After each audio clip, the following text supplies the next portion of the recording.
بسم اللہ الرحمن الرحیم۔ بسم اللہ الرحمن الرحیم۔ آج ہم انشاءاللہ غسل سے متعلق کچھ احکام پڑھیں گے، چونکہ ہمارے ابھی طہارت کا ہی باب چل رہا ہے۔ غسل کب فرض ہوتا ہے اور غسل کا طریقہ کیا ہے۔ رسول اللہ صلی اللہ علیہ وسلم نے فرمایا ان اللہ لا یستحیی من الحق، اللہ تعالیٰ حق بات کو بیان کرنے سے حیا نہیں کرتے۔ تو غسل کے جو مسائل ہیں ان میں بھی بعض دفعہ کچھ ایسی باتیں آتی ہیں جو بظاہر حیا کے خلاف ہیں، لیکن علم کی ایک بات ہے، سیکھنے اور سکھانے میں حیا اگر کریں گے تو پھر ظاہر ہے ساری زندگی جاہل ہی رہے گا انسان۔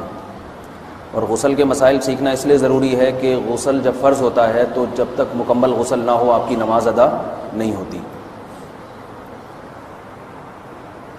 رسول اللہ صلی اللہ علیہ وسلم نے فرمایا الماء من الماء، حدیث ہے کہ غسل فرض ہوتا ہے خواہش نفس کے ساتھ جسم سے منی خارج ہونے سے۔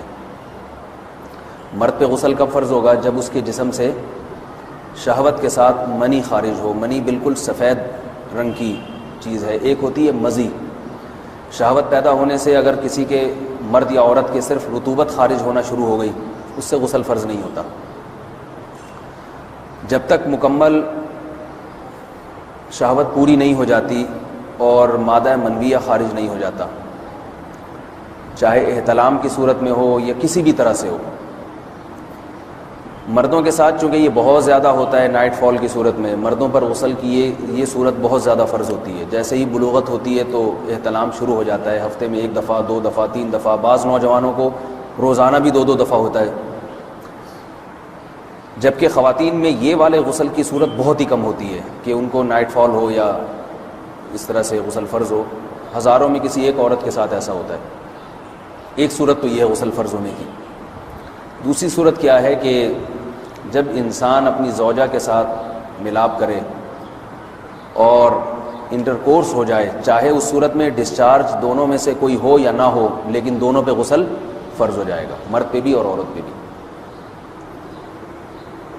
یہ تو مردوں کے غسل کے فرض ہونے کا ہے۔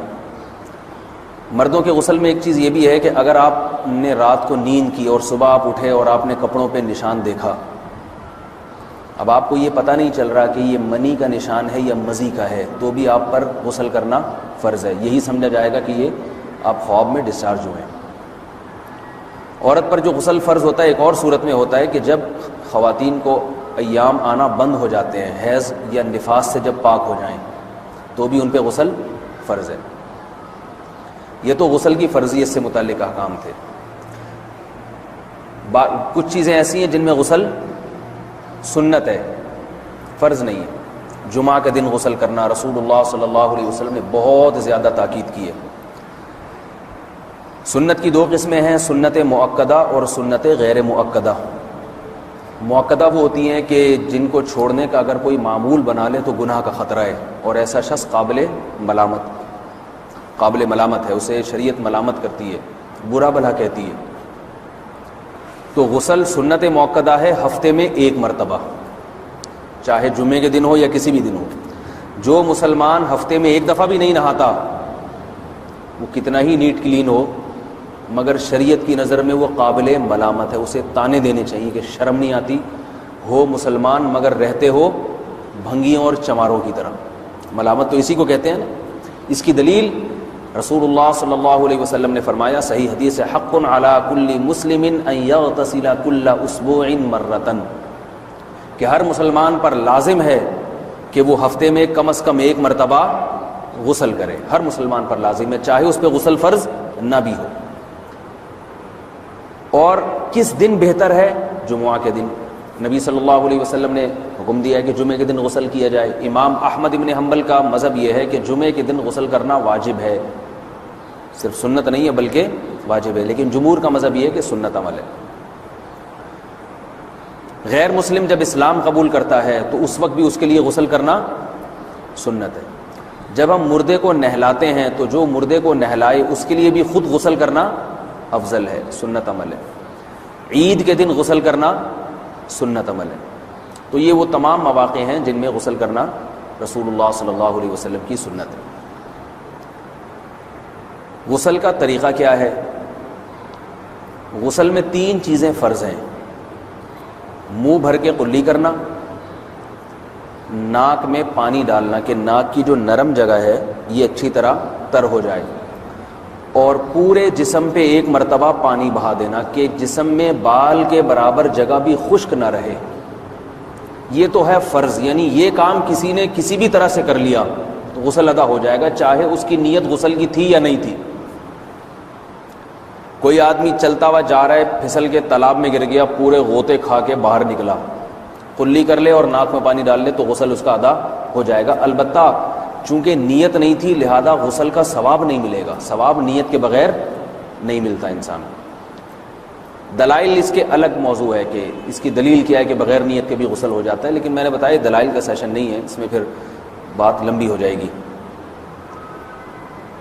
تو یہ تو ہے فرض، پورے جسم پہ پانی بہانا، کلی اور ناک میں پانی۔ سنت طریقہ کیا ہے؟ رسول اللہ صلی اللہ علیہ وسلم غسل کیسے کرتے تھے؟ سنت طریقہ جس پہ جو اختیار کرنا چاہیے وہ طریقہ یہ ہے کہ جب آپ غسل کے لیے بیٹھیں تو سب سے پہلے وہ جگہ دھوئیں جہاں نجاست اور ناپاکی لگی ہوئی ہے۔ نائٹ فال ہوا، کسی کو احتلام ہوا تو جہاں جہاں گندگی لگی ہے پہلے اس جگہ کو دھوئیں، استنجا کریں، شرمگاہ کو دھوئیں اچھی طرح، سمجھ رہے ہیں بات کو؟ اس کے بعد ہاتھ دھوئیں اور مکمل وضو کریں جیسے ہم عام حالات میں وضو کرتے ہیں۔ مکمل وضو کرنے کے بعد دائیں کندھے پہ پانی ڈالا، لیفٹ سائڈ پہ پانی ڈالا۔ پہلے زمانے میں تو چلو سے غسل ہوتا تھا، ہاتھ دھو لیے تو اب چلو سے پانی لے کے یہاں ڈالا جا رہا ہے، چلو سے پانی لے کے یہاں ڈالا جا رہا ہے، پورے جسم پہ ملا جا رہا ہے، اور چلو سے پانی لے کے 3 دفعہ سر پہ ڈالا جا رہا ہے۔ تو آج کل چلو الو تو ہے نہیں، شاور کے نیچے جا کے کھڑے ہو جاتے ہیں، تو اس میں یہ کہ شاور کھولے اس کے نیچے کھڑے ہو جائیں، سارے چلو اس میں خود بخود ہی ہو جائیں گے، پورے جسم پہ پانی بہہ جائے گا۔ نبی صلی اللہ علیہ وسلم کے دور میں یہ جدید چیزیں نہیں تھیں، شیمپو اور صابن، تو آپ صلی اللہ علیہ وسلم بیری کے پتوں سے غسل کی ترغیب دیا کرتے تھے۔ بیری کے پتوں کو اگر پانی میں پکایا جائے تو پانی میں میل کچیل صاف کرنے کی صلاحیت بہت بڑھ جاتی ہے۔ ہمارے زمانے میں اس تکلف کی ضرورت نہیں ہے، صابن ملتے ہیں اس سے نہا لے آدمی، نہایا کریں، بہرحال کہنے کا مقصد یہ آپ لوگوں سے۔ تو یہ سنت طریقے سے غسل ہو جائے گا آپ کا، سمجھ رہے ہیں بات کو؟ سب سے پہلے استنجا کیا، اس کے بعد وضو کر لیا، اس کے بعد غسل کر لیا۔ اگر کسی نے غسل میں وضو نہیں کیا اور ویسے ہی پورے جسم پہ پانی بہا دیا تو بھی اس کا وضو خود بخود ہو جائے گا، اس غسل سے وہ نماز پڑھ سکتا ہے، کیونکہ بعض لوگ غسل کرنے کے بعد دوبارہ وضو کر رہے ہوتے ہیں، اس کی ضرورت نہیں ہے، کیونکہ جب غسل کرتے ہیں تو وضو والے اعضاء تو خود بخود اس میں دھل جاتے ہیں۔ یہ ہے غسل کا طریقہ۔